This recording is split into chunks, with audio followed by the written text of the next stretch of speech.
காலை வணக்கம். குவைத்தின் சார்பாக வந்திருக்கும் திரு ஜெயா வெங்கட்ராமன் அவர்களை வருக வருக என்று வரவேற்கின்றோம். குவைத்தை பற்றி ஒரு சின்ன அறிமுகம் அவருக்கு செய்ய வேண்டிய அவசியம் இருக்கின்றது. ஏனால் குவைத்தில் அதிகமா பழக்கம் இல்லாதவர். இந்த நிகழ்ச்சியை இந்த மிஸ்டர் ஜெயா வெங்கட்ராமனை நமக்கு அறிமுகப்படுத்திய மீனாட்சி பாலகணேஷ் அவர்கள். அந்த அவருடைய பைரப்பா அவருடைய ஆவரணா என்ற புத்தகத்தை தமிழில் திரை என்ற பெயரில் மொழிபெயர்த்து வந்திருக்கிறார் என்று அதை பற்றி ஒரு அழகான ஒரு விமர்சனம் நமது குவிக மின்னிதழுக்காக எழுதி கொடுத்தவர்.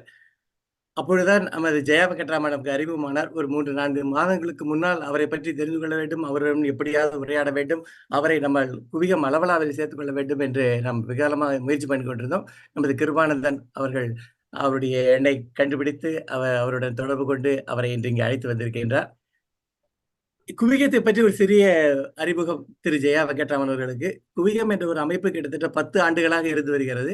ஒரு மின்னிதழ் குவிகம் என்ற பெயரில் மாதம் 15ஆம் தேதி ஒரு மின்னிதழ் வெளிவந்து கொண்டிருக்கின்றது. அதில் கதைகள், கவிதைகள், கட்டுரைகள் ஒரு ஜனரஞ்சகமான ஒரு புத்தகமாகத்தான். பெரிய இலக்கிய புத்தகம் என்று சொல்வதற்கு இல்லை. ஆனால் இலக்கிய ஆளுமைகள் நிறைய பேர் எழுதும் ஒரு ஜனரஞ்சகமான ஒரு பத்திரிகையாக இருந்து வருகிறது.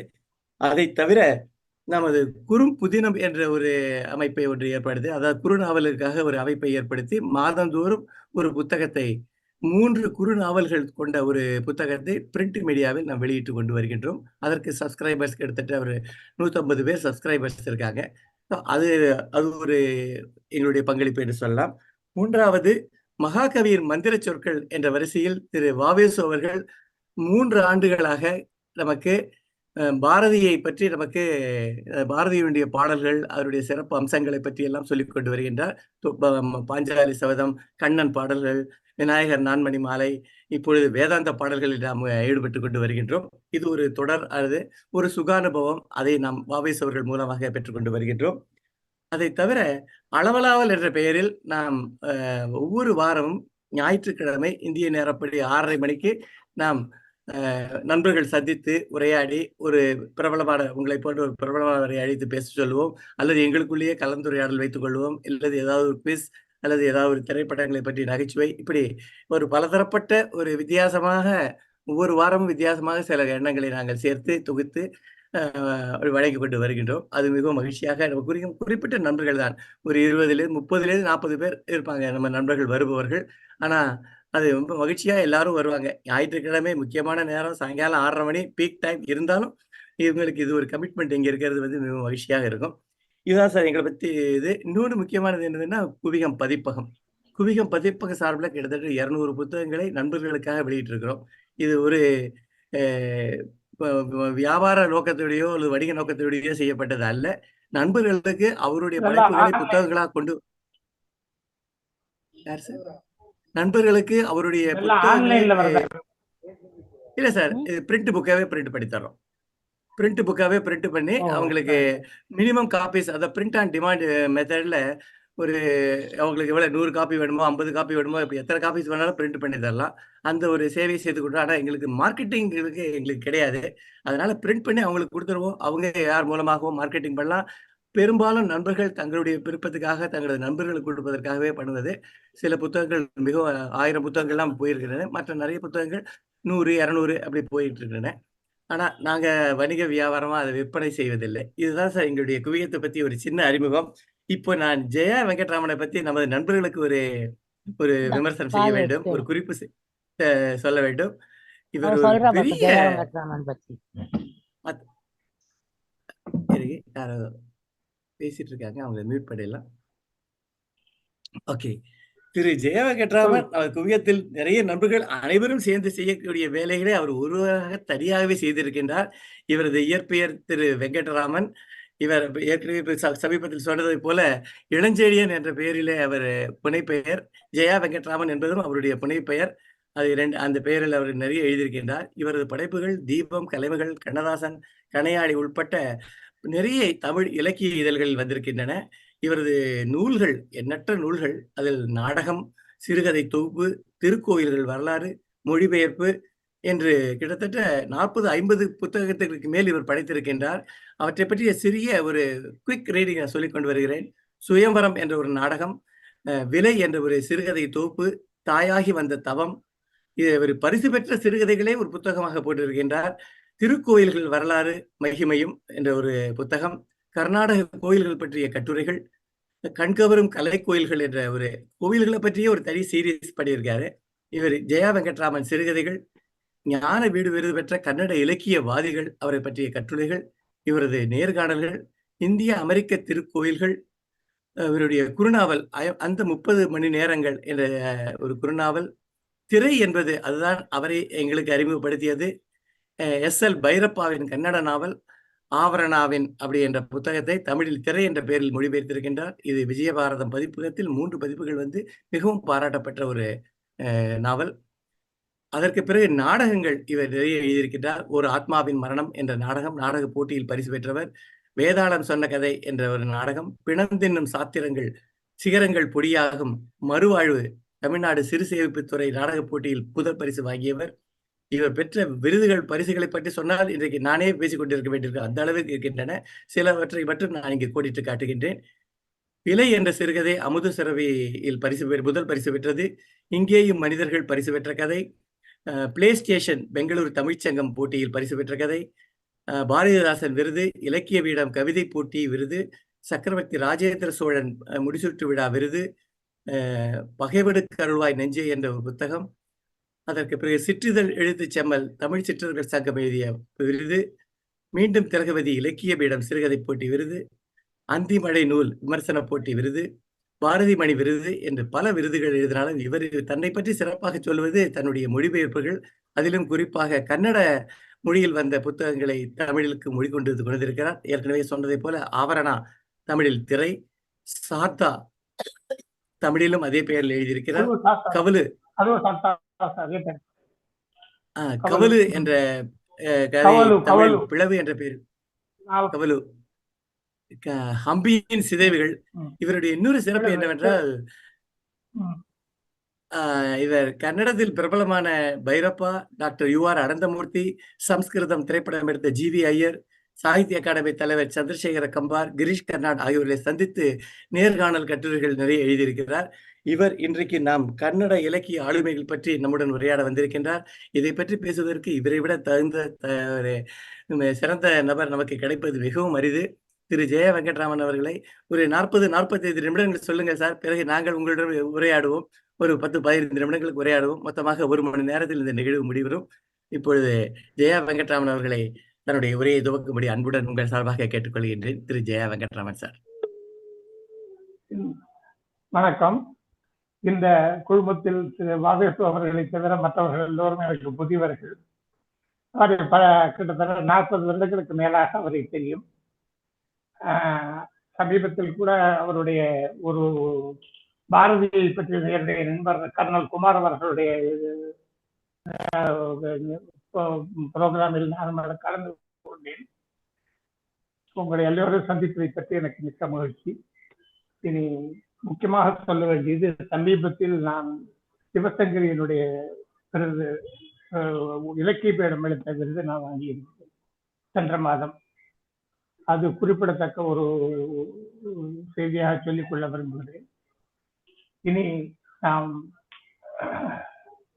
இந்த கன்னட இலக்கிய ஆளுமைகள் என்ற தலைப்பிற்கு வருகிறேன்.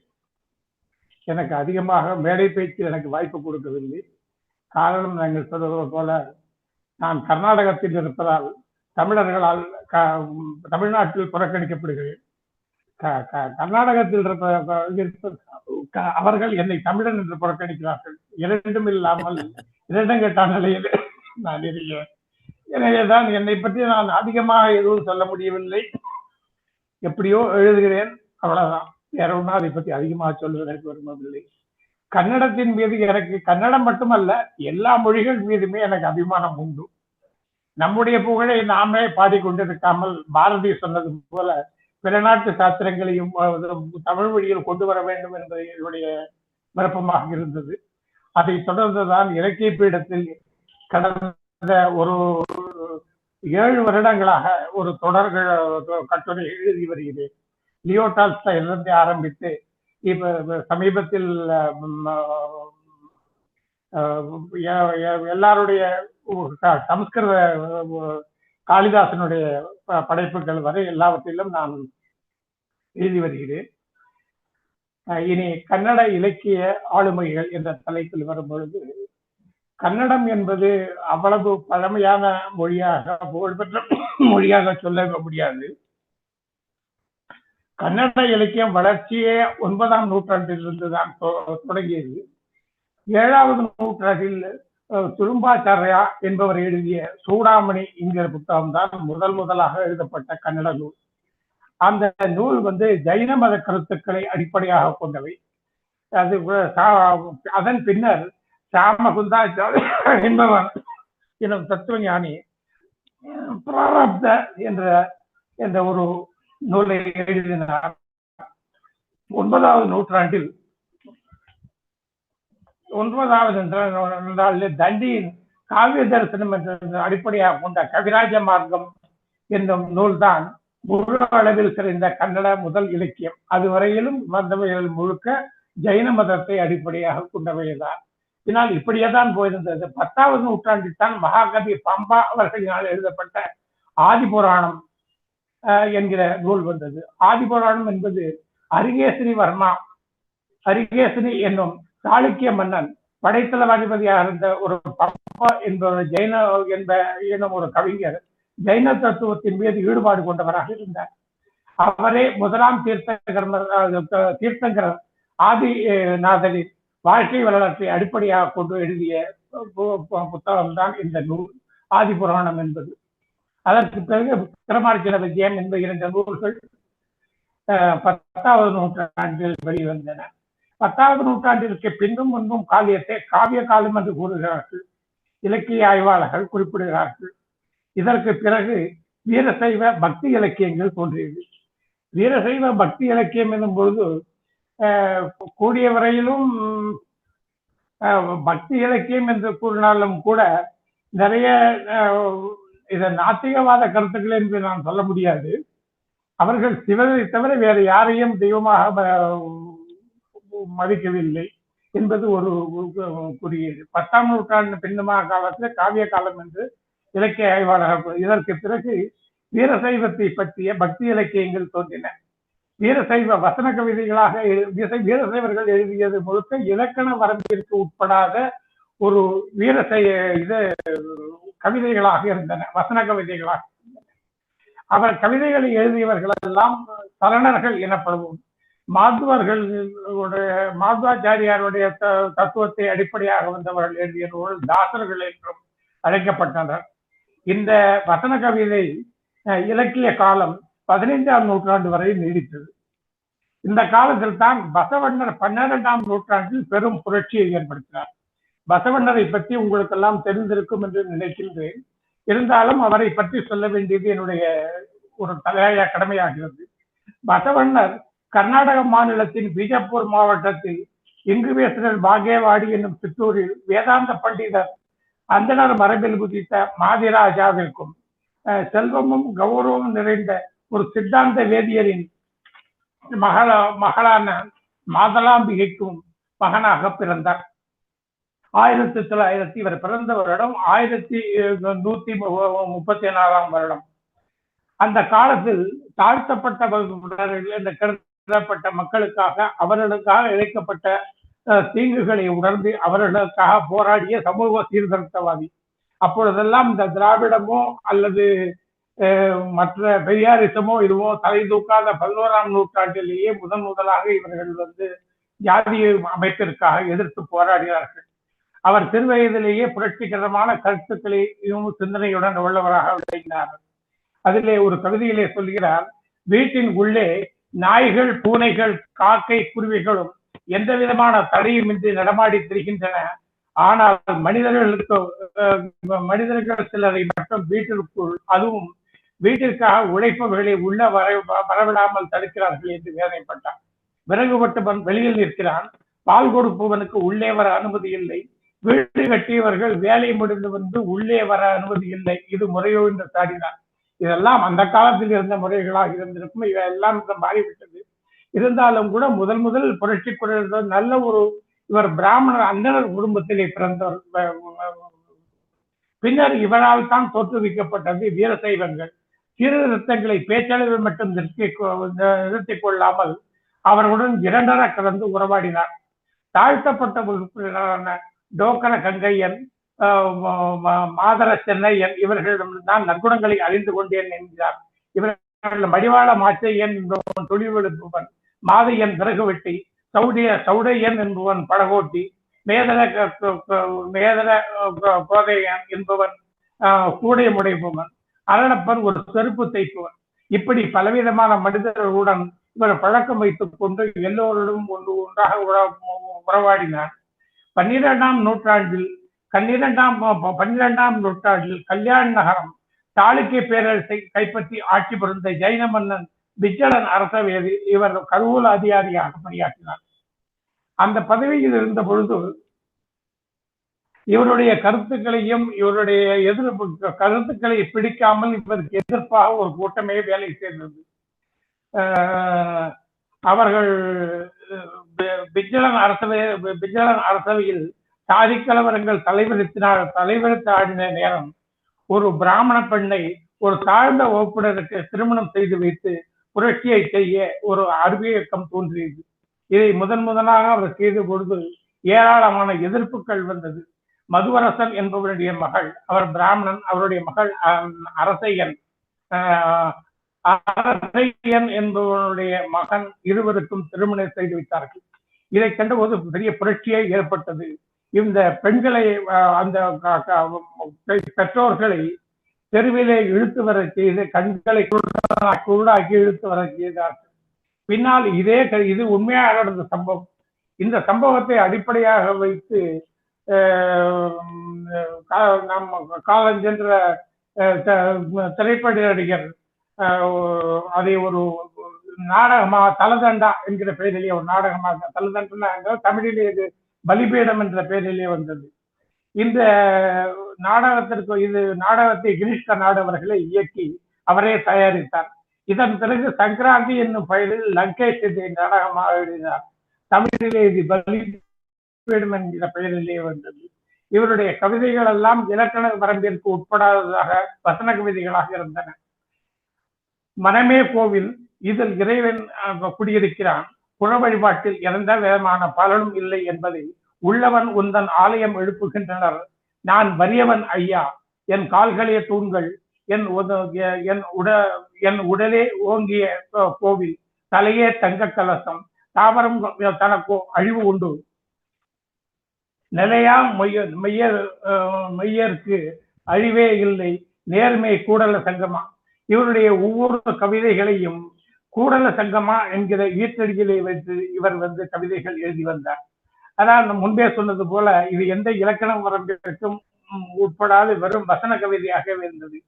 சாதி கலவரம் தலைவிட்டாடிய 12ஆம் நூற்றாண்டில் தமிழர்களை தேடிச் சென்ற காலம் ஒரு வழியாக முடிவடைந்தது. அதற்கு பிறகு 3 ஆண்டுகளுக்கு பின்னர் தலைமறைவு காலத்தை முடித்துக் கொண்டு தம்மை வெளிப்படுத்திக் கொண்ட காலத்தில் அவர்கள் சாதி அமைப்பினராக போனார்கள். சாதி அமைப்பு என்பதை பற்றி நான் உங்களுக்கு அதிகமாக சொல்ல வேண்டிய அவசியம் இல்லை. இப்பொழுது இருக்கும் லிங்காயத்துகள் சாதி அமைப்பாக போனார்கள் என்று அதை பற்றி இவை யார் தோற்றுவித்தார்களோ அந்த தத்துவத்தின் மரணம் எதிர்காலத்தில் நிகழவில்லை, அதை பின்பற்றியவர்களே நிகழ்ந்தது என்கிறார் கிரீஷ் கர்நாடு ஒரு நேர்காணலில். இவர்களை எல்லாம் நான் நேரில் சந்தித்து நேர்காணல் செய்திருக்கிறேன். இறுதியில் கூடல் சங்கம் இவர் தலைமறைவாகி போனதற்கு பிறகு இறுதியில் என்னும் இடத்தில் சமாதியானார், ஐக்கிய சமாதியமானார். மிகப்பெரிய சமூக சீர்திருத்தவாதியின் வசனங்கள் இன்று கூட மக்களிடையே வாழ்கின்றன. இந்த சமகாலத்தில் சைவத்தை தீவிரப்படுத்த வீரசைவமாக்கி மக்களுக்கு தொண்டாற்றும் இயக்கம் தோன்றியதில் சென்னபசவர், அல்லம்ம பிரபு, சென்னையன், சித்தராமையன், கக்கையன் இவர்கள் போன்றவர்கள் வரிசையிலே இவருக்கு நிகராக ஒரு பெண் கவியும் தோன்றினார். அது நம்முடைய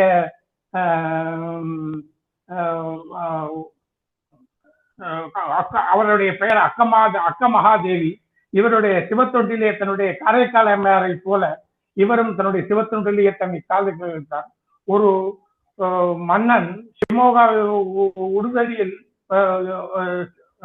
கர்நாடக ஷிமோகா மாவட்டத்தில் உடுதடியில் சித்ரா பௌர்ணமி என்று பிறந்தார்.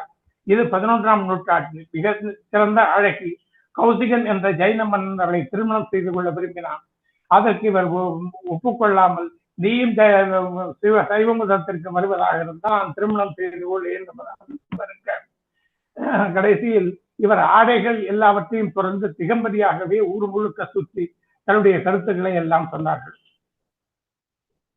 இவர் ஆண்டாள் மீரா போல அவர்கள் வைஷ்ணவத்திற்காக அர்ப்பணித்துக் கொண்டது போல சிவத்தொண்டில் காரைக்கால் அம்மையார் போல தன்மை அர்ப்பணித்துக் கொண்டவர் அக்கமகாதேவி.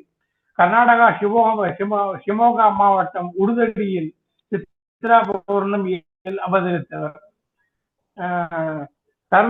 இதற்கு பிறகு சர்வயஜரை பற்றி கேள்விப்பட்டிருக்க சென்னையில் கூட இப்பொழுது அவருக்காக ஒரு சிலை ஒன்று நிறுவி இருக்கிறார்கள். அதை வைத்துத்தான் இங்கு திருவள்ளூர் சிலையும் திறப்பதற்கு அனுமதி கொடுத்தார்கள். சர்வஜர் பிறப்பு பற்றிய விவரங்கள் சரியாக எதுவும் தெரியவில்லை. அவர் எப்படி பிறந்தால் அவருடைய பெற்றோர்கள் யார் என்பதை பற்றி சரியானதில்லை. ஆனால் இவருடைய கவிதைகளும் ஒரு சமுதாயத்தில் பெரிய புரட்சி ஏற்படுத்தின. திருக்குறள் 2 வடிகளில் எழுதப்பட்டது. ஆனால் இவர் எழுதியது திருப்பதி என்று சொல்லப்படும் 3 வரிகளில் எழுதப்பட்டது. இவருடைய காலம் உத்தேசமாக 17ஆம் நூற்றாண்டு வாழ்ந்தவர் என்று சொல்லப்படுகிறது. ஆடு முட்டாத சொப்பில்லை, சர்வஜர் பறையாத விஷயமில்லை என்று இவரை பற்றி உயர்வாக சொல்வார்கள். இவரை பற்றி இவர் தொடாத கருத்துக்களே கிடையாது. எல்லாம் 3 அடிகள். 3 அடிகளுக்குள் திருக்குறளை போல திருக்குறளோடு ஒப்பிடும் அளவுக்கு இவருடைய கவிதைகள் இருந்தன. இது ஒரு காலகட்டம். இது முடிந்ததற்கு பிறகு மிகப்பெரிய ஒரு மாறுதல் ஏற்பட்டது. அந்த காலத்து கன்னடத்தில் தமிழ் முக்கியத்துவம் வாய்ந்ததாக இருந்தது. அது ஹளைய கன்னடா என்று சொல்கிறார்கள். இந்த ஹளைய கன்னடா என்பதை இன்று இருக்கக்கூடிய கன்னடியர்களுக்கு அது புரிவதில்லை. எனவே நிறைய மாற்றங்கள் ஏற்படுத்தி கன்னடத்தில் பெரிய புரட்சி ஏற்படுத்தி சீர்திருத்தங்கள் புதிய கன்னடம் என்று வர ஆரம்பித்தது. ஆனால் பழைய இலக்கியங்கள் முழுக்க பெறுவது அதே என்று குறிப்பிடத்தக்க விஷயம். 75% கன்னடமும் 20% தமிழும் கலந்த ஒரு கலப்பு. இவ்வளவு 20ஆம் நூற்றாண்டிற்கு பிறகுதான் ஞானபீட விருது என்று சொல்லப்பட்ட மிகப்பெரிய இலக்கிய விருதுகள் கன்னடத்தில் 8 பேருக்கு கிடைத்திருக்கிறது. அதிகமாக வரையில் 2 சமநிலையிலேயே இருந்தன. ஹிந்தியில் 11, கன்னடத்தில் 8, மலையாளம் 6, குஜராத்தி, மராத்தி, ஒரியா, உருது போன்றவர்கள் தலைக்கு 4 விருதுகள் பெற்றிருக்கிறார்கள். பஞ்சாபி, தமிழ் இவை 2 தமிழிலே திரு ஜெயகாந்தனுக்கும் அகிலனுக்கு கிடைத்தது. அகிலனுக்கு 75வது வருடத்தில் தமிழிலே கிடைத்தது. அதே போல 74ஆம் வருடம் காண்டேகருக்கு கிடைத்தது என்பது குறிப்பிடத்தக்க ஒரு முக்கியமான ஒரு நிகழ்வு. கொங்கணி மற்ற மொழிகள் எல்லாம் கொஞ்சம் அப்படி 1, 2 என்று கிடைத்திருக்கின்றன. 1961 இங்கே 8 ஞானபீட விருதாளர்கள் 1967 கூவம்பு அவர்கள் எழுதிய ராமாயண செல்வன் என்கிற புத்தகத்திற்கு கிடைத்தது. கூவம்புடைய உண்மையான பெயர் கேவி புட்டப்பா என்பதாகும்.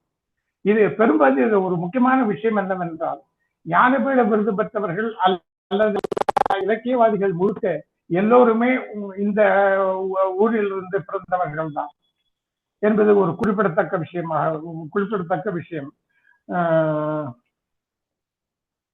20ஆம் நூற்றாண்டின் ஆரம்பத்தில் முதல் 40 வரையிலான காலகட்டத்தில் நவோதய காலைய பரப்புகளும் தொடங்கின.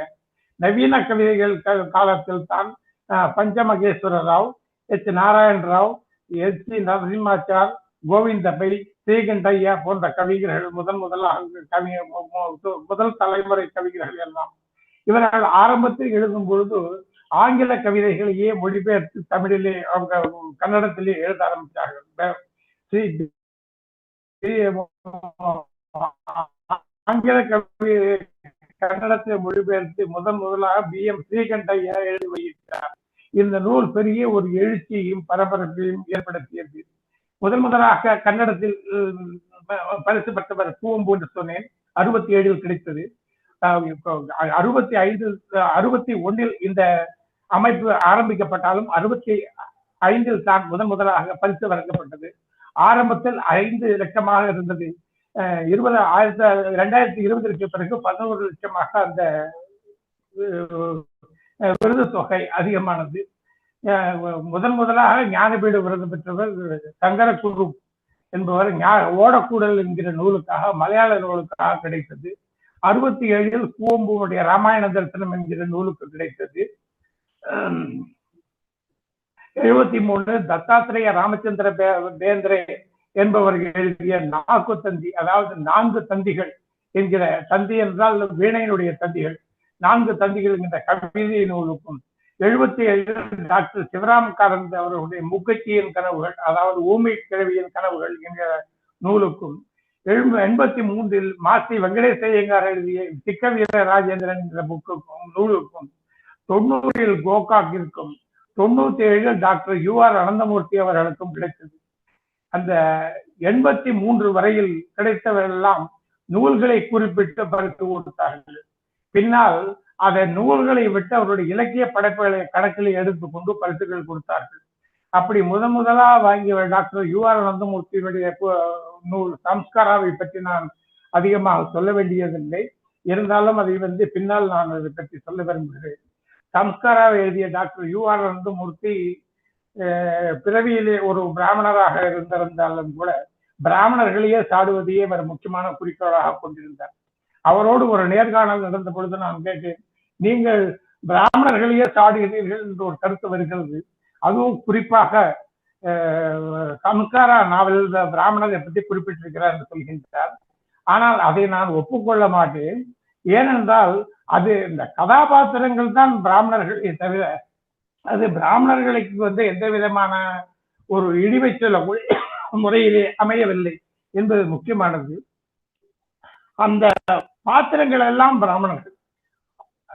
அந்த அந்த புத்தகத்தின் சம்ஸ்காராவினுடைய கதாநாயகர் பிராணேசாச்சாரியா, அவர் சமஸ்கிருதம் படிப்பதற்காக காசியில் சென்று படித்து மிகவும் பண்டிதராக வந்தவர். அவரைத்தான் எல்லோருக்குமே முக்கியமான ஒரு குருவாக நினைத்து எல்லோரும் அவரை வணங்கி வந்தார்கள். அந்த நேரத்தில் சில ஒரு பிராமணன் அவன் புலையர்களுடன் சகவாசம், குடி, மற்ற பழக்கங்களை எல்லாம் வைத்துக் கொண்டு ஒரு சந்திரி என்கிற ஒரு பெண்ணோடு உறவாக இருக்கிறான். ஏதாவது கேட்டால் நான் இஸ்லாமிக்கு மாறிவிடுவேன் என்று பயமுறுத்தி எல்லாரையும் பயமுறுத்திக் கொண்டிருந்தான். ஒரு நாள் அவன் இறந்து போகிறான்.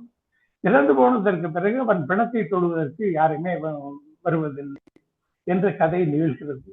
இந்த கதையை பற்றி பேசுற போது நான் அனந்தமூர்த்தியிடம் கேட்டேன், சார் இந்த கதையினுடைய கதாநாயகன் யார் என்று கேட்டேன். இது என்ன சாதாரணமான கேள்வி, இதை கேட்கல, பிராணேசாச்சாரம் தான். இல்லை சார், கொஞ்சம் யோசனை பண்ணி பாருங்கள், இது பிராணேசாச்சாரம் அல்ல அப்படின்னு. என்ன இப்படி சொல்லுகிறேன், நான் தானே அதுக்கு ஆசிரியர், நீங்கள் ஆசிரியராக இருந்தாலும் கூட அந்த கதை என்னவென்றால் ஜாதி பிரச்சனைகள். ஒரு புறத்தில் பிளேக் என்னும் ஒரு உயிர்கொல்லி நோய் தலைவிரித்தாடுகிறது. அந்த பிளேக் என்னும் நோயை உருவகமாக காட்டி நீங்கள் ஜாதி தலைவிரித்தாடுகிறது என்று சொல்லி இருக்கிறீர்கள். அதை அடிப்படையாக வைத்துக் கொண்டுதான் இந்த கதை சொல்லுகிறேன். முக்கியமாக இந்த கதையிலே கதாநாயகன் பிளேக் என்னும் நோய் தான். மனம் விட்டு சிரித்து எனக்கு தோன்றாத கருத்தை நீங்கள் சொல்லி இருக்கிறீர்கள், மிக்க நன்றி வெங்கட்ராமன் என்பவர். அதற்கு பிறகு எனக்கும் அவருக்கும் உண்டான உறவு ரொம்ப நீடித்தது. அவரை பல விஷயங்களில் நான் அவரோடு ஒத்துப்போவதில்லை ஒத்துப்போவதில் என்றாலும் கூட தனி மனிதர் என்ற முறையிலே மிகவும் அற்புதமான மனிதர். கடைசி நேரத்தில் அவர் நோய்வாய்ப்பட்டிருந்த பொழுது கிட்னி ப்ராப்ளம், அந்த நேரத்தில் இவர் பார்ப்பதற்காக சென்றிருந்தேன். அப்பொழுது பார்த்துவிட்டு வரும்பொழுது கிட்னி டிரான்ஸ்பிளான்டேஷன் ஆகியிருந்தது. படுத்த படுக்கையாக இருந்தவர் வாசல் வரை வந்து என்னை வழி அனுப்பி வைத்தார். இப்படிப்பட்ட ஒரு மனிதாபிமான அவ்வளவு பெரிய மனிதன். நான் ஒரு சாதாரண ஒரு தமிழ் எழுத்தாளர், அவ்வளவுதான். இருந்தாலும் கூட அவருடைய பெருந்தன்மைக்கு நான் வந்து தலை வணங்குகிறேன். அதே போல அவருடைய இரண்டாவது புத்தகம் எனக்கு பிடித்தது பாரதிபுரம் என்கிற நாவல். பாரதிபுரம் என்கிற நாவலிலே அதுவும் கிட்டத்தட்ட சம்ஸ்காரை விட உக்ரமான நாவல் என்கிறார். அதுவும் சாதி அடிப்படையாக வைத்து எழுதப்பட்ட நாவல். இது இது போன்ற சீர்திருத்த கருத்துக்களையே அடிப்படையாக வைத்து ஏராளமான நாவல்கள் அவர் எழுதியிருந்தார். அவரோடு எனக்கு நெருங்கிய பழக்கம் இருந்தது. அவருடைய ஒரு படம், அந்த படத்தை கடந்த 10 வருடங்களா 100 வருடங்களில் மிகச்சிறந்த படங்கள் வரிசையிலே அவருடைய படத்திற்கு முதல் பரிசு கிடைத்தது. அந்த விழாவிற்கு அவரை அழைத்திருந்த போது என்னையும் வந்து கலந்து கொள்ளும்படி கேட்டிருந்தார். நான் சொன்னேன், இது வந்து நடத்துபவர்கள் உறுப்பினர்களுக்கு மட்டும்தான், நான் கிடையாது, அதுல உறுப்பினர்கள் இல்லை என்பது. அப்பொழுது அவர் சொன்னார், நான் சொன்னேன் என்று அதனுடைய செயலாளர்கள் சொல்லுங்கள், உங்களுக்கு அனுப்புவார். அப்போ பண்டோபாத்தியாயா என்பவர் தான் செயலாளராக இருந்தார். அவர் சொன்னார், அனந்தமூர்த்தியே சொன்னதற்கு பிறகு இனிமேல் நான் சொல்லுவதற்கு எதுவும் இல்லை, நீங்கள் தாராளமாக வரலாம் என்றார். அவரோடு போன மனைவியும் அழைத்து சொன்னார். மனைவியும் அழைத்து வந்து இந்த விழாவிலே கலந்து கொண்டு அந்த நாடகத்தினுடைய அந்த படத்தினுடைய இயக்குனர் எல்லாருமே ஒன்றாக உணவருந்தி வந்தோம். இதெல்லாம் மறக்க முடியாத நிகழ்ச்சிகள். கடைசியில் இறந்து போவதற்கு ஒரு வாரம் வரும் வரையில் அவரோடு நான் தொடர்பு கொண்டிருந்தேன். அதே போல திரு எஸ்.எல். பைரப்பா அவர்களை பற்றி ஏற்கனவே சொன்னார்கள். பைரப்பா அவனுடைய மிகச்சிறந்த நாவலை நான் தமிழிலே மொழிபெயர்த்து, அது முதலாக அவர்களுக்கு அறிமுகமாகியது பருவா என்கிற நாவல். திரு பாவணன் அவர்கள் எழுதிய நாவலை படித்ததனால் ஏற்பட்ட பாதிப்பு. அந்த நாவலை படித்தது பிறகு என்னுடன் வேலை செய்யும் நண்பர் ராமகிருஷ்ணன் என்பவர் இலக்கிய விஷயங்களை பற்றி பேசுவோம். அவர் கன்னடம் மட்டுமே தெரியும், அவருக்கு தமிழ் அவ்வளவு தூரம் தெரியாது. நான் பேசும்பொழுது பைரப்பா அவருடைய நாவல்களை பற்றி கொஞ்சம் சொல்ல முடியுமா என்று சொல்லப்பொழுதுதான் ஆவரணா நாவலை பற்றி சொன்னார். அந்த நாவலிலே ஈடுபாடு ஏற்பட்டதற்கு பிறகு நான் என்ன சொன்னேன், இந்த நாவலை வந்து மொழிபெயர்ப்பதற்காக பாவண்ணன் போன்ற இறையடியார் போன்றவர்கள் நண்பர்களிடம் கேட்டேன். அவர்கள் இதற்கு ஒப்புதல் அளிக்கவில்லை. அப்பொழுதுதான் நானும் ராமகிருஷ்ணனுமா சேர்ந்து இது நாமே செய்தால் என்ன என்ற ஒரு அடிப்படையில் அதை நான் எழுத ஆரம்பித்தேன். காலையில் 8 மணிக்கு ஆரம்பித்து விட்டு 12 மணி வரை உட்கார்ந்து அவர் படிக்க அப்படியே நான் தமிழில் எழுதி கொண்டு வருவேன். வீட்டிற்கு வந்தது பிறகு ஹோம்ஒர்க் போல அதை உட்கார்ந்து திறந்து என்னுடைய எளிமையான தமிழ் எழுதி அதை நூலாக கொண்டு வருவதற்கு உழைத்தேன். கடுமையான உழைப்பு. 60 நாட்களில் 400 பக்க நாவலை நான் முடித்திருந்தேன். அந்த நாவலிலே ஒரு மிகவும் சிறப்பான அம்சம் என்னவென்றால், இந்த நாவல் எழுதுவதற்கு முக்கிய காரணமாக இருந்த என்னுடைய நண்பர் ராமகிருஷ்ணன் இப்பொழுது உயிரோடு இல்லை. அவர் படிக்க நான் எழுதி வந்ததால் இதை பற்றி முதலாக பைரப்பா அவர்களை வந்து ஒரு கூட்டத்தில் சந்தித்தேன். கவலு என்ற நூல் புத்தகத்தை வெளியீட்டு விழாவுக்கு நான் போயிருந்த போது அவருடைய அந்த புத்தகத்தை எடுத்துக்கொண்டு போய், சார் மொழிபெயர்த்திருக்கேன் என்று சொன்ன போது அவர் கேட்டார், நானும் உங்களுக்கு இதை மொழிபெயர்ப்பதற்கு அனுமதி கொடுக்கவில்லை என்று கேட்டார். நீங்கள் கொடுக்கவில்லை, என்னுடைய மனசமாதானத்திற்காக நான் இதை மொழிபெயர்த்திருக்கிறேன். நீங்கள் இதை வெளியிடுமா, புத்தகமா வெளியிடுமா எனக்கு எண்ணம் இருக்கவில்லை என்ற போது பக்கத்தில் இருந்த சதாவதான கணேசன் அவரிடம் சொல்லி, அவருக்கு தமிழ் தெரியும், அவர் சரி என்றால் இதை புத்தகமா வெளியிடுவதற்கு எந்த விதமான எனக்கு தடையும் இல்லை என்றார். சரி என்று நான் தினமும் அவருக்கு ராஜாஜி நகருக்கு சென்று அவரிடம் காலையில் சென்றது பிறகு அவர் ஒரிஜினல் புத்தகத்தை எடுத்து திறந்து வைத்துக் கொண்டு என்னிடம் அவருக்கு சில பகுதிகளை காட்டி இதை எப்படி மொழிபெயர்த்திருக்கிறீர்கள் சொல்லுங்கள் என்றார். நான் மொழிபெயர்த்து சொன்னதற்கு பிறகு அது மிகவும் அருமையாக மொழிபெயர்த்திருக்கிறீர்கள்.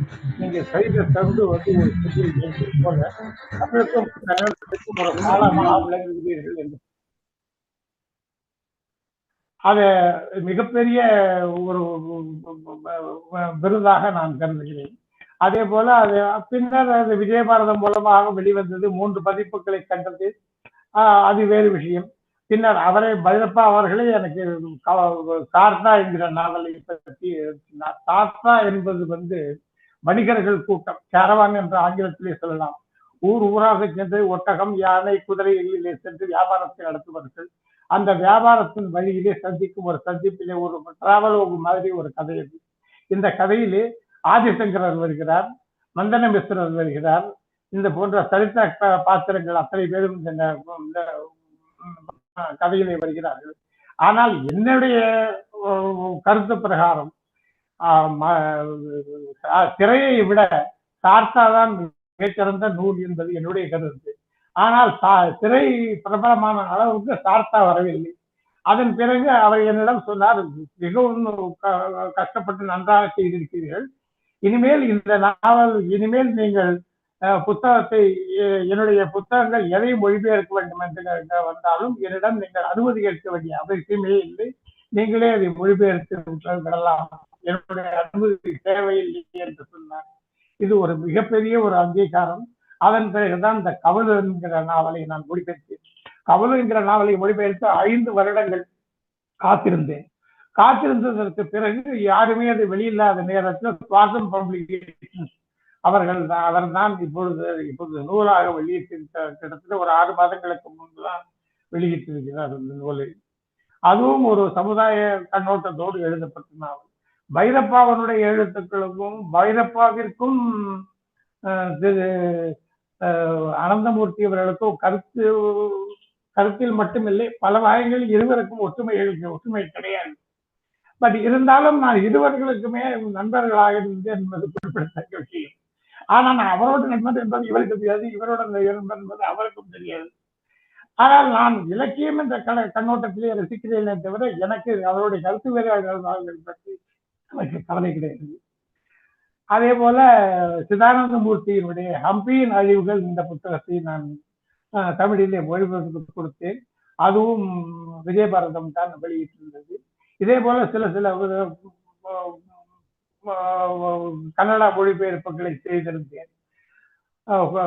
ஞானபீட விருதாளர் கூர்வு பேச்சு சொல்லும் பொழுது அவர் சில நல்ல இலக்கிய விமர்சகர், மொழிபெயர்ப்பாளர், நாவலர், நாடகம், குழந்தைகள் எழுத்தாளர்கள், ஜெய்மினி பாரதம், துறவேர ராமாயணம் போன்ற ராமாயண நூல்களை படித்துவிட்டு அதன் மீது இவர் கதாகாலட்சேபம் செய்து வந்தார். அதனுடைய பாதிப்பாகத்தான் இதனுடைய புத்தகத்தை எழுதினார். அந்த ராமாயண தரிசனம் என்கிற நூலை எழுதினார் 1949. இது ஒரு காவிய வடிவில் எழுதப்பட்ட நாடகம். இவரும் ஷிமோகாவில் குப்பவள்ளி என்கிற கிராமத்தை சேர்ந்தவர். ஆங்கிலத்தில் இவர் ஆரம்பத்தில் ஆங்கிலத்தில் தான் எழுத ஆரம்பித்தார். 1954 மாஸ்தி இவருமாக சேர்ந்து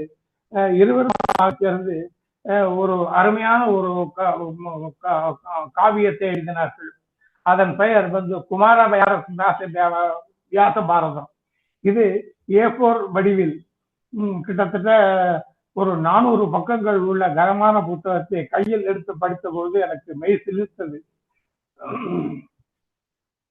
அந்த நாவலை 2 ரூபாய் விலைக்கு கெங்கல் அனுமந்தையா அவர்கள் முதலமைச்சராக இருந்த பொழுது இது ஒவ்வொரு கன்னடியன் வீட்டிலும் இருக்க வேண்டும் என்பதற்காக ஆகும் செலவு முழுவதையும் அரசாங்கமே எடுத்துக்கொண்டு இதை வெளியிடும் என்று குமார வியாச பாரதத்தை எழுதினார்.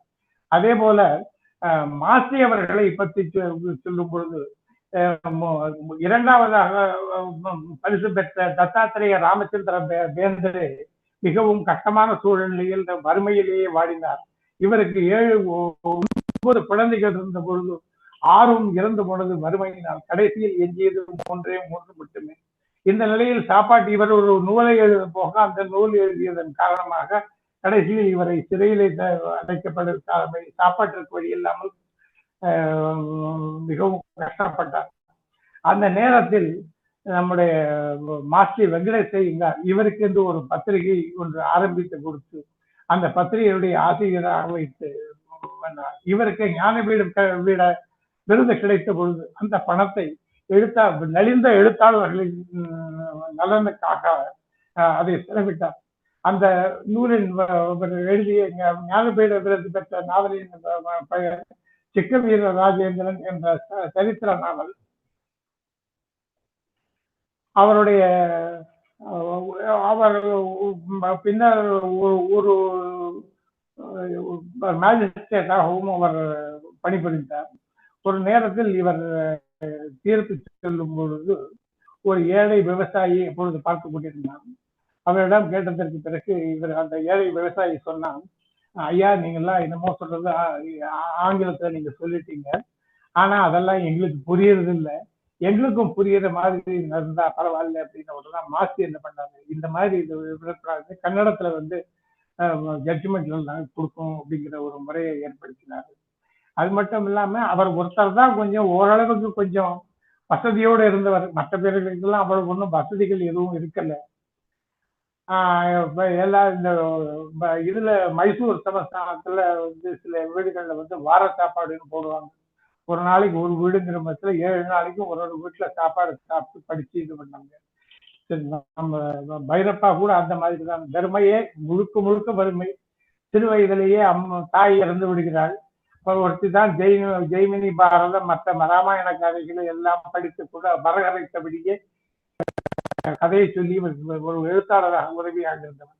அவரும் இவருடைய இளம் வயதிலேயே காலமாகப்படுவதற்கு இவரை கவனிப்பதற்கு யாருக்கும் இருக்கவில்லை. இதை வந்து பின்னால் இவருடைய சுயசரிதை பற்றி திருப்தி என்கிற சுயசரி பற்றி விளக்கமாக எழுதியிருக்கிறார். அங்கே மைசூரில் இருந்து படித்துக் கொண்டிருந்த பொழுது இவர் தந்தை வந்து உன்னை படித்தது போதும், படிப்பை நிறுத்திவிட்டு எனக்கு சோறு போது என்று கேட்டபொழுது இவர் நானே பிச்சை எடுத்துக்கொண்டிருக்காங்க. ஆக்சுவலா இட் இஸ் நாட் எக்ஸாஜரேட்டிங். உண்மையாக சொல்ல போனால் இது வந்து பிச்சை எடுத்து இவர் சாப்பிட்டார்.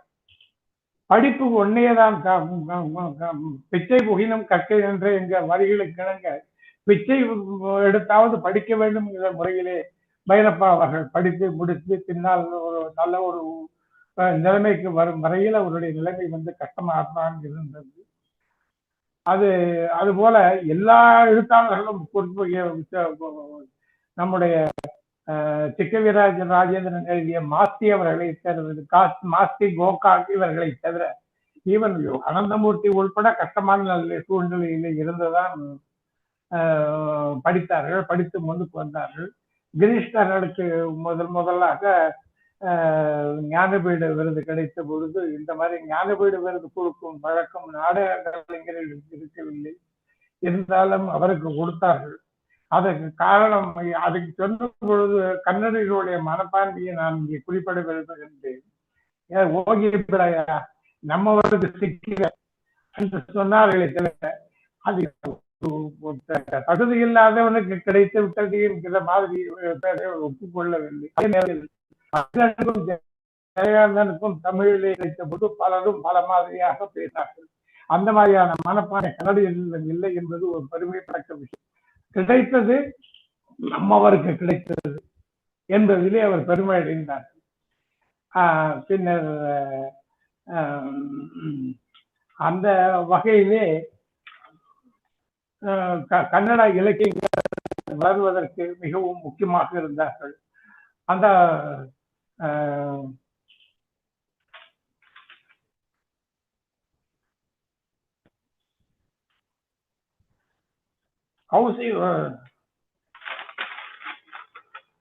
அதே போல சரஸ்வதி சம்மான் விருது பைரப்பாவிற்கு கிடைத்திருக்க வேண்டியது ஞானபீட விருது. ஞானபீட விருது கிடைக்கவில்லை. காரணம் எங்கும் சில அரசியல் குழப்பங்கள். அதனால் பைரப்பாவுக்கு கொடுக்க கூடாது என்பதுதான் குறியாக இருந்தார்கள். தவிர யாருக்கு கிடைத்தால் என்ன என்பதை பற்றி அவர்கள் பெரிதாக கவலைப்படவில்லை. சரஸ்வதி சம்மான் விருது 1991ஆம் ஆண்டு கே பிர்லா அவர்களால் சிறந்த உரைநடை கவிதை இலக்கிய படைப்புக்காக வழங்கப்படும் விருது. குறிப்பாக 22 மொழிகளில் உள்ள இலக்கிய படைப்புகளுக்கு கொடுத்தார்கள். அந்த காலத்தில் அது 15 லட்சம் ரூபாய் மதிப்பாக இருந்தது. முதல் விருதாளர் ஹரிவரன் பச்சன், அமிதாப் பச்சனுடைய தந்தை. அவர் ஒரு சிறந்த கவிஞர். அவருக்கு தான் முதலாக 1991 கிடைத்தது. தமிழ்நாட்டில் கிடைத்தவர்கள் இந்திரா பார்த்து கிடைத்தது. சமீபத்தில் நமது சிவசங்கரி அவர்களுக்கு கிடைத்திருக்கு சூரிய வம்சம் என்கிற நூலுக்காக.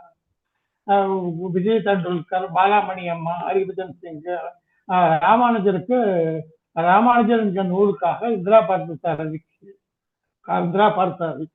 பைரப்பாவிற்கு மந்திரா என்கிற நூல் எழுதியதற்காகவும் பரிசு கிடைத்தது. மந்திரா என்கிற நூல் முழுக்க முழுக்க வட இந்திய சாஸ்திரிய சங்கீதத்தை பற்றியது. இதை எழுத வேண்டும் என்பதற்காக முறையாக சங்கீதத்தை கற்றுக்கொண்டு இது தன்னுடைய வாழ்நாள் பெரும்பகுதியை இதை கழித்து விட்டு இந்த நூலை எழுதினார்.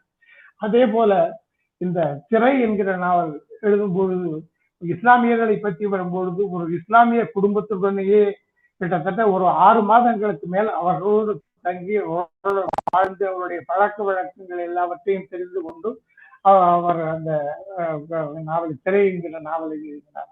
ஒவ்வொரு நாவலும் எழுதும் பொழுது அதே போல மகாபாரதத்தை அடிப்படையாக கொண்டு எழுதிய பாவண்ணன் மொழிபெயர்த்த பருவா என்கிற நாவலை எழுதும் போது இமாச்சல கடுவால் பகுதியில் உள்ள பாண்டவர்களுடைய வம்சாவளியில் என்று சொல்லக்கூடிய மக்களோடு வாழ்ந்து அவர்களுடைய பழக்க வழக்கங்கள் எல்லாவற்றையும் தெரிந்து கொண்டு அதன் பிறகு நீண்ட ஆராய்ச்சிக்கு பிறகு இந்த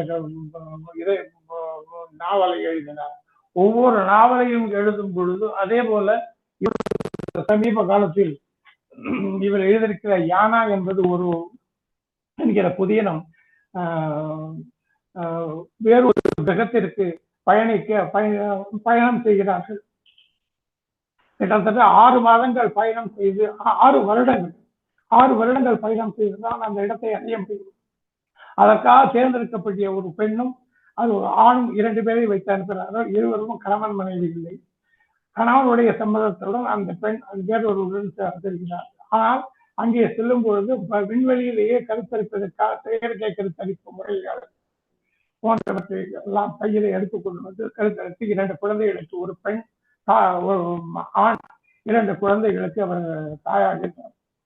அந்த குழந்தைகளுக்கு விவரம் தெரியும் பொழுது தன்னுடைய பெற்றோர் யார் என்று கேட்கும்போது தாய் தான் தெரிகிறது தவிர தகப்பனார் யார் என்று தெரிவதில்லை என்று இந்த கதை போகிறது. உலகத்தோடு தொடர்பு உண்டு. பின்னர் எப்படி போகிறது அந்த கதை ஒரு முக்கியமான ஒரு படைப்பு யானா என்கிற நாவல். கடைசியாக அவர் கடைசி என்று சொல்லக்கூடாது, சமீபத்திய நாவல் ராமாயணத்தை உத்தர ராமாயணத்தை அடிப்படையாக கொண்ட ஒரு நாவல் ஒன்று எழுதியிருக்கிறார். இது பைரப்பா எழுதியது. அதே போல திரு கூவம்பூ அவர்களை பற்றியும் நான் சில வார்த்தைகள் சொல்லுவதற்கு கடமைப்பட்டிருக்கிறேன். அவர் தன்னுடைய வாழ்நாள் முழுவதையும் மக்களுக்கு சேவை செய்வதிலேயே காலத்தை கழித்தார். அதே போல சிவராம் காரந்த் அவர்களும் இவர் மங்களூரிலிருந்து 80 கிலோமீட்டர் தூரத்தில் உள்ள குந்தாபுரா அருகில் உள்ள சோட்டா என்னும் ஒரு சிறிய கிராமத்தில் சேஷா காரந்த் லட்சுமி தம்பதி என்பவர்களுக்கு அக்டோபர் மாதம் 10ஆம் நாள் பிறந்தார். இவருடைய இயற்கையை காதலிப்பவர், இயற்கைக்கு எந்த விதமான கேடு நடந்தாலும் அதை முன்னிருந்து கடைசி காலத்தில் இவர் இறப்பதற்கு சில நாட்களுக்கு முன்பு கூட கோர்ட்டில் வாசல்படியில் ஏறி இவர் தன்னுடைய நேரம் முழுவதையும் வழக்குகளிலேயே கழித்தார். இப்படிப்பட்ட ஒரு அருமையான மனிதர் கடைசியில் தேர்தலுக்கு நின்ற பொழுது அவருக்கு டெபாசிட் கூட கிடைக்கவில்லை என்பது மிகவும் வருந்தத்தக்க விஷயம். சிவராம் காரந்த் அதே மாதிரி இவருடைய மகன் அவரும் ஒரு நல்ல ஒரு சிறந்த எழுத்தாளர். இது போல ஏராளமான எழுத்தாளர் நிறைய பேர்களை பற்றி நான் சொல்வதற்காக குறிப்பெடுத்து வைக்கிறது. இவற்றை எல்லாம் இந்த புத்தகத்தில் நான் எழுதியிருக்கிறேன். இவற்றை எல்லாம் எழுதுவதற்கு சொல்லுவதற்கு எனக்கு நினைவாற்றல் குறைந்து வருகிறது. இப்பொழுது அந்த அறையிலே ஏதாவது வைத்திருந்தால் கூட அதை எடுத்து போவதற்காக போகும் பொழுது எங்கு வைத்தேன், எதற்காக வந்தேன் என்பது எனக்கு நினைவிருக்கவில்லை. அந்த அளவுக்கு நினைவாற்றப்படுகிறது. இப்பொழுது எனக்கு 80 வயதாகிறது. இருந்தாலும் கூட எழுத வேண்டும், படிக்க வேண்டும். எழுத வேண்டும் என்பதை விட நிறைய படிக்க வேண்டும் என்கிற அவள் தான் எனக்கு அதிகமாக இருந்தது. ஆனால் புத்தகங்களா வாங்கி படிப்பதில் தான் நான் இன்பம் அடைகிறேனே தவிர புக்கு மற்ற இது படிப்பது எனக்கு அவ்வளவு நாட்டம் இல்லை என்பதை சொல்லிக் கொள்கிறேன்.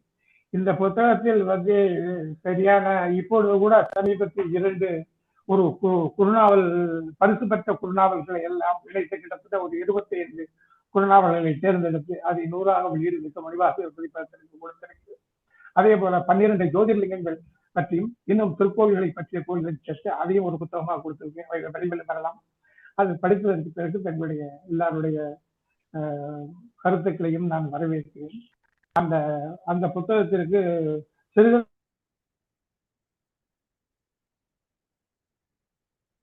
தொகுப்பிற்கு வந்து திரு கீழாம்பூர் அவர்கள் அளவுக்கு நான் தகுதி உள்ளவனா என்பதை பற்றி எனக்கு தெரியவில்லை. இருந்தாலும் இப்படிப்பட்ட ஒரு அருமையான வாய்ப்பை கொடுத்ததற்காக என்னுடைய நன்றியை தெரிவித்துக் கொள்கின்றேன். நீங்கள் கொடுத்திருந்த 20 நிமிடங்கள் 45 நிமிடங்கள் முடிய போகிறது. மிக்க நன்றி, வணக்கம். நன்றி நன்றி திரு ஜெயா வெங்கட்ராமன் அவர்களே. அதாவது நீங்க சொன்ன கன்னட மொழியில் உள்ள இலக்கிய ஆளுமைகளைப் போலவே நீங்களும் ஒரு ஆளுமையாக இருந்திருக்கிறீர்கள் என்பது எங்களுக்கு நன்றாக புரிகிறது. எவ்வளவு ஆராய்ச்சி செய்து நிறைய செய்திகளை தொகுத்து அவற்றை வழங்குவது மட்டும் இல்லாமல் உங்களுடைய சொந்தமாகவே நிறைய கதைகள் எழுதி பண்ணியிருக்கீர்கள். இன்றைக்கு குறிப்பாக நீங்கள் எங்களுக்கு அறிமுகப்படுத்திய கன்னட இலக்கிய கர்த்தாக்கள் என்று தான் சொல்ல வேண்டும். அப்படிப்பட்டவர்களை பற்றி நீங்கள் எத்தனை குறிப்புகள் சொல்லியிருக்கிறீர்கள். மிகவும் சிறப்பாக இருக்கின்றன. நீங்கள் ஆரம்பித்து வைத்த நான் உங்களை இதை பற்றி குறிப்புகள் எல்லாம் எடுக்க வேண்டும் எடுத்து பார்த்தேன். ஆனால் எண்ணற்ற குறிப்புகள் இதை எழுதுவதற்கே முடியவில்லை. திருப்ப உங்களுடைய யூடியூப் காணொலியை கேட்டு ஒன்றொன்றாக எழுத வேண்டும். ஆதிகவி பம்பாவை பற்றி சொன்னீர்கள். 9ஆம் நூற்றாண்டில் தான் முதல் ஜைன இலக்கியம் கன்னடத்தில் தோன்றியது என்று சொன்னீர்கள். பிறகு வீரசைவர் பக்தி இலக்கியங்கள் வந்தது என்ற இந்த இலக்கணத்திற்கு உட்படாத வசன கவிதைகளை பற்றி சொன்னீர்கள். பசவண்ணன் அவர் மாபெரும் சீர்திருத்தவாதி. நம்ம ஊர் கிட்டத்தட்ட ராமானுஜம் போல இருந்திருப்பார் போல தோன்றுகிறது. அவரை விட இன்னும் நிறைய சீர்திருத்தங்கள் அவர் செய்திருக்கிறார். ராமானுஜரை விட உக்கிரமானவர். இவர் அது மட்டும் இல்லாமல் சொந்த வாழ்க்கையிலும் அதை நடத்தி காண்பித்தார். நிறைய பேச வேண்டும் என்று நினைத்திருந்தேன். எடுத்து வைத்த குறிப்புகளை வைத்து நினைவாற்றல் குறைவா இருந்தால் பெயர் கூட நினைவு வர முடியும். ஏனென்றால் எனக்கு பேசுவதற்கான வாய்ப்புகள் எங்குமே எனக்கு கிடைத்ததில்லை. முதலாக பேசுவதற்கு வாய்ப்பு கிடைக்கும் பொழுது அதை சரியான முறையில் நான் பயன்படுத்திக் கொள்ளவில்லையோ என்கிற ஐயம் எனக்கு ஏற்படுகிறது. அந்த ஐயம் உங்களுக்கு வேண்டியதே இல்லை. எங்களுக்கு நிறைய டன் லோட்ஸ் ஆஃப் இன்ஃபர்மேஷன் நீங்க கொடுத்துருக்கீங்க. நிச்சயமா இது ஒண்ணு எங்களுக்கு ஜீரணம் வைக்கிறதுக்கு கொஞ்சம் நேரம் அதிகமாகும். ரொம்ப சிறப்பா இருந்தது. இதை பற்றி நம் நண்பர்கள் கருத்தை கேட்கலாம். வேற மீனாட்சி பாலகணேஷ், நீங்க முதல்ல சொல்லுங்க. அவரை அறிமுகப்படுத்தியவரே நீங்கள் தான். நீங்க ஒரு நிமிடங்கள் சொல்லுங்க. பிறகு மற்ற எல்லாருடைய கருத்தை கேட்டுட்டு நம்ம நிகழ்ச்சியை நிறைவு செய்யலாம். வணக்கம். திரு ஜெயா வெங்கட்ராமன் அவர்கள் இவ்வளவு அவருடைய எழுத்துக்கள் எல்லாம் நான் படிக்கிறேன். இலக்கிய பீடத்துல தொடர்ந்து படிச்சுட்டு வரேன் அவர் எழுதுறதெல்லாம். அவரே நீங்க சொன்ன மாதிரி ஒரு பெரிய இலக்கிய ஆளுமை. அது ஒவ்வொரு கதையை பத்தியும் படிக்கிறப்போ அது காளிதாசன் ஆகட்டும், இல்ல அது வந்து அந்த இவர் பத்தி எல்லாம் எழுதியிருந்தார். ஆங்கில நாவல்கள் சிலதெல்லாம் பத்தி எழுதியிருந்தார். அதெல்லாமே ரொம்ப அருமையா இருக்கு. எனக்கு ஒரு விஷயம் எனக்கு என்ன இந்த கன்னட எல்லாத்தையும் பத்தி எல்லா இலக்கியங்களையும் பத்தி தெரிஞ்சுக்கணுங்கிறப்போ அந்த கன்னட இலக்கியங்களை இவருடைய மொழியாக்கங்கள் கிடைச்ச உடனே அதை படிச்ச உடனே அதோட பவர், அந்த மொழியாக்கத்தினுடைய பலம் அதுவே நம்மளை ஈர்த்து அந்த புஸ்தகத்தை கீழே வைக்க முடியாம இருக்கு. படிச்சு முடிச்சுட்டு தான் வைக்கணும். ஆனா 400 பக்கம் ஒரே நாள்ல படிக்கவே முடியாது. ரொம்ப வேற வழியே இல்லாம தான் புஸ்தகத்தை மூடி வச்சுட்டு தூங்க போகணும். ராத்திரி 12:30 மணி 1 மணி வரைக்கும் எல்லாம் படிச்சிருக்கேன். இப்போ திரும்பி 4 தடவை படிக்கணும்னு தோன்றது. அவ்வளவு அருமையா இருக்கு அந்த மொழியாக்கம். மொழியாக்கம் இல்லைன்னா இந்த கன்னட இலக்கிய ஆளுமைகளை பத்தி தெரிஞ்சிருக்காது. இப்ப அவர் சொன்னதுக்கு அப்புறம் எனக்கு போய் யூஆர் அனந்தமூர்த்தி படிக்கணும்னு தோன்றது. வேற இன்னும் என்னெல்லாத்தெல்லாம் படிக்கணும்னு தோன்றது. ஒவ்வொரு நாளும் என்னெல்லாம் முடியுமோ அதெல்லாம் பண்ணணும். ரொம்ப அருமையான மனிதர். அவரோட நான் ஒரே ஒரு முறை ஒரே ஒரு முறை நான் அவரோட தொலைபேசியில பேசியிருக்கேன். பாரதிபுரம் நீங்க பாரதிபுரம் படிக்க வேண்டிய புத்தகம். சரி, நான் அதை வாங்கி படிக்கிறேன். ரொம்ப அருமையான மனிதர், எளிமையான மனிதர். ஒரு நேர்ல மிக அருமையான மனிதர், சந்திச்சு நமஸ்காரம் இனிமையானவர். இத்தனை அருமையான புத்தகங்கள் எல்லாம் மொழிபெயர்த்து நமக்கு கொடுத்திருக்காருன்னுட்டு. நன்றி மேடம். ரொம்ப நன்றி, ரொம்ப நன்றி சார். ரொம்ப நன்றி. Thank you madam. ராய செல்லப்பா அவர்கள், நீங்க ஒரு வார்த்தைகள் சொல்லுங்க இந்த நிகழ்வை பற்றி. கேட்கல. திரு ஜெய வெங்கட்ராமன் அவர்களே, கேக்குதா? இதுல விக்ரமனுடைய இலக்கிய பீடத்துல உங்க கட்டுரைகள்லாம் படிச்சுட்டு இருக்கேன். நானு நிறைய தடவை எழுதியிருக்கீங்க. நானும் பெங்களூர்ல இருந்தேன், ஒரு 6 வருஷம் இருந்தேன், கார்பரேஷன் பேங்க்ல இருந்தேன். இருந்தாலும் பெங்களூரை பொறுத்தவரை எனக்கு அது இலக்கியத்துல கன்னட இலக்கியத்துல முக்கியமான நகரமா பெங்களூரை என்னால குறிப்பிட முடியல. ஒண்ணு ஹூப்ளி தார்வாடு அல்லது மைசூர், இந்த 2 நகரங்கள் தான் கன்னட இலக்கியத்தை பொறுத்தவரை முக்கியமான இடங்களா இருக்குன்னு கன்னடர்கள் எல்லாருமே கருதுவார்கள். இந்த 2 பகுதியிலேருந்து இருக்கிற எழுத்தாளர்களுக்கு தான் பொதுவான இது. பிளஸ் அங்க இந்த கல்லூரி ஆசிரியர்களாக இருக்கக்கூடிய எழுத்தாளர்களுக்கு தான் ரொம்ப அதிகமான இது அதுதான் நான் சொல்லணும்னு நினைச்சேன், விட்டு படிச்சது.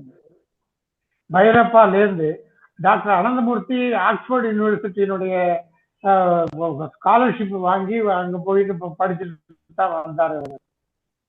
அதனால எல்லாருமே பைரப்பா கூட இந்தியாவில் இருக்கக்கூடிய நேரம் மிகவும் குறைவு. ஒரு பாதி நேரங்கள் வெளிநாட்டிலேயே விசிட்டிங் ப்ரொஃபஸராக பட் இருந்தாலும் கூட இவர் பெரும்பகுதி இவருடைய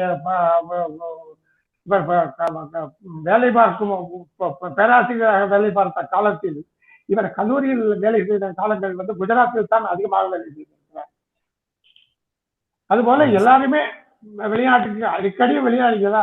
ஏதாவது ஒரு ஜோசியர் ஒருத்தர் சொன்னாராம் அவருக்கு பைரப்பா, இவர் மனைவி பின்னால கொல்லைப்புறம் போற மாதிரி இவர் வெளிநாடுகளுக்கு போயிட்டு வருவாங்க அப்படிங்கிற போது நம்மள. ஆனா அது கடைசியில உண்மையாச்சு. இப்ப கூட என்னன்னா அவருடைய மனைவிக்கு என்ன மாதிரி சரியா காது கேட்காது, சரியா என்ன முழுக்கவே கேட்காது. ஆனாலும் கூட அவர் என்ன பண்றாங்கன்னா அவ்வளவு அவர் இந்த மனைவியை வீட்டுல விட்டுட்டு இவர் பார்த்தா வெளிநாடுகள் அங்கங்க சுத்திட்டு இருக்காரு. இப்ப 91 வயசு ஆகுது. இப்ப கூட சந்திக்கணும்னு நினைச்சேன். இப்ப ஆக்சிஜன்ல இருந்ததுனால அவரால பார்க்க முடியல. இருந்தாலும் இந்த வாரம் அடுத்த வாரத்துக்குள்ள போய் பார்க்கணும் அப்படின்னு. அவராலதான் எனக்கு இவ்வளவு பெரிய ஒரு அங்கீகாரம் கிடைச்சதுங்கிற போது பைரப்பாவை என்னால மறக்க முடியாத மனிதன். உங்களுடைய பேச்சை கேட்கிற வாய்ப்பு கிடைச்சது ரொம்ப சந்தோஷம் சார். மிகச்சிறந்த தொண்டு நீங்க பண்ணிருக்கீங்க. ஆனா எங்க தமிழ்நாட்டை பொறுத்த என்ன வருத்தம்னாக்கா, தமிழ் எழுத்துக்களை கன்னடத்துக்கு கொண்டு போக, தெலுங்கு கொண்டு போக அந்த மொழிக்காரர்கள் கிட்ட ஆர்வம் இருக்க மாட்டேங்கிறது. அதையும் திரும்ப தமிழர்களே பண்ண வேண்டியதா இருக்கு. இது ஒரு பெரிய கஷ்டமான காரியம். அதை பத்தி எதனா சொல்றீங்களா? இல்ல, என்னுடைய சிறுகதைகளையே சில சிறுகதைகள் கன்னடத்துல தரங்கா அது போன்ற சில பிரபலமான பத்திரிகைகள் எல்லாம் என்னுடைய சிறுகதைகள் மொழிபெயர்க்கப்பட்டு வந்திருக்கின்றன.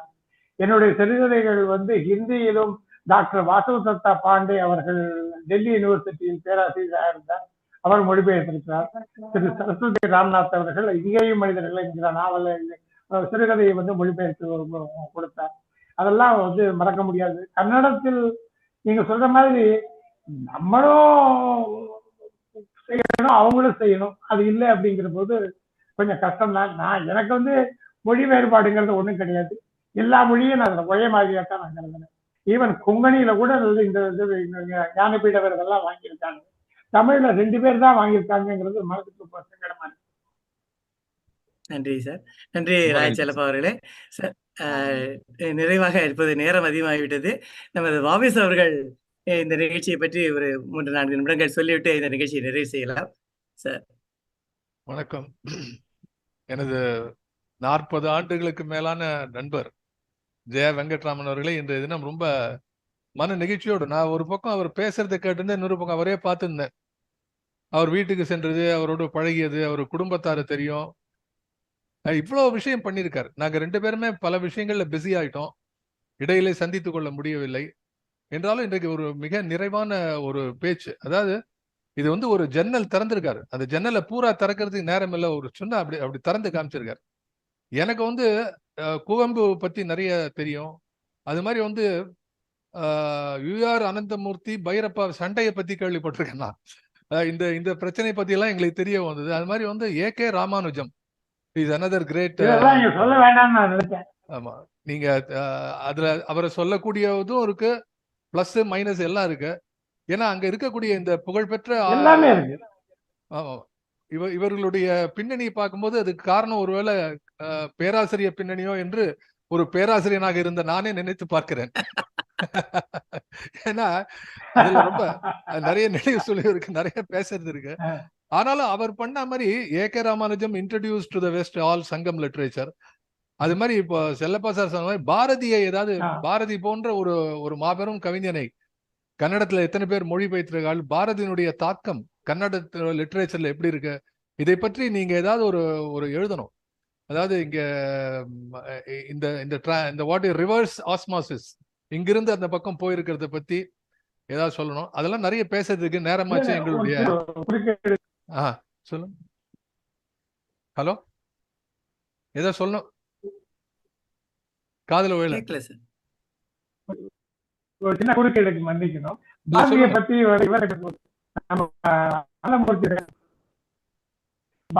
பாரதியை பத்தி பேசுறது இவர்கிட்ட வந்து அனந்தமூர்த்தி பேசுற போது இந்த பாரதிபுரம் அப்படிங்கிற நூலுக்கு வந்து தலைப்பு வைக்கிறது என்ன காரணமா இருந்தது கேட்டேன்னா, அதனால நான் விட பாரதி பாரதி ஒரு ஊரை கிரியேட் பண்ணிருக்கீங்க, இந்த பேர் எப்படி வைக்கணும் அப்படின்னு ரசிகர் டாக்டர் அனந்தமூர்த்தி அவர் என்ன சொன்னாரு கேட்டீங்கன்னாக்கா, இந்த இது பாரதி வந்து ஒரு தாழ்த்தப்பட்ட வகுப்பினருக்கு வந்து பூனை போட்டு இன்று முதல் பிராமணன் அப்படின்னு சொன்னாரு. அவருடைய வந்து இதுவும் வந்து மத பிரச்சனைகள், பூனல், ஜாதி பிரச்சனைகள் இருக்கிறது நீங்க பொருத்தமா தலைப்பு வைத்து எனக்கு தோணல. ரொம்ப சொல்லுங்க.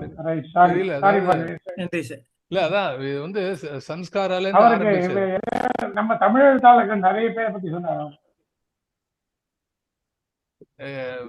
இதுல சம்ஸ்காரால இருந்து ஆரம்பிச்சு அது மாதிரி கிரீஷ் கர்நாட் எல்லாம் கர்நாடகத்துல இருக்கிறவங்க எல்லாம் வந்து ஏதோ ஒரு கான்ட்ரோவர்சி, அதுவும் இந்த ஜாதிய பார்வைங்கிறது வந்து தமிழ்நாட்டோட அங்க இன்னும் அதிகமா இருந்திருக்கு நான் நினைக்கிறேன். அதை வச்சுதான் மொத்த இலக்கியமே வளர்ந்துருக்கிற மாதிரி வந்து சில அபிப்பிராயம் இங்க கன்னட இலக்கியத்தை பத்தி இருக்கு. ஏன்னா நிறைய பேசலாம். இன்னைக்கு வந்து நீங்க இந்த நேரத்துக்குள்ள எவ்வளவு சொல்ல முடியும் அவ்வளவு சொல்லிட்டு, நிச்சயமா எனக்கு வந்து உங்களை வந்து நேர்ல சந்திக்கணும், ஒரு பழைய நண்பனா கட்டி பிடிச்சுன்னு ஒரு ரூம்ல உட்காந்து பேசணும்னு ஆசை, அவ்வளவுதான், வேற ஒண்ணும் இல்ல.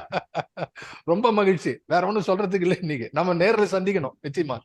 ஓகே ஓகே, நன்றி சார், நன்றி நன்றி. ரொம்ப சிறப்பா இருந்தது உங்களுடைய உரை.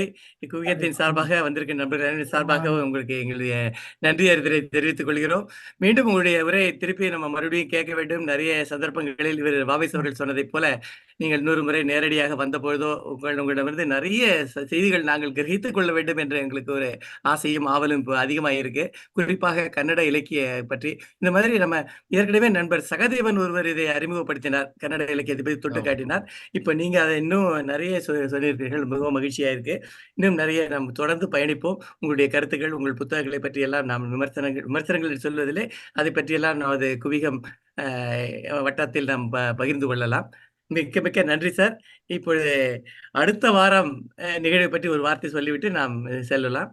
அடுத்த வாரம் நமக்கு வினாடி வினா, அதாவது குவிகம் நண்பர்கள் நடத்தும் ஒரு குவிஸ் நடக்க போகிறது.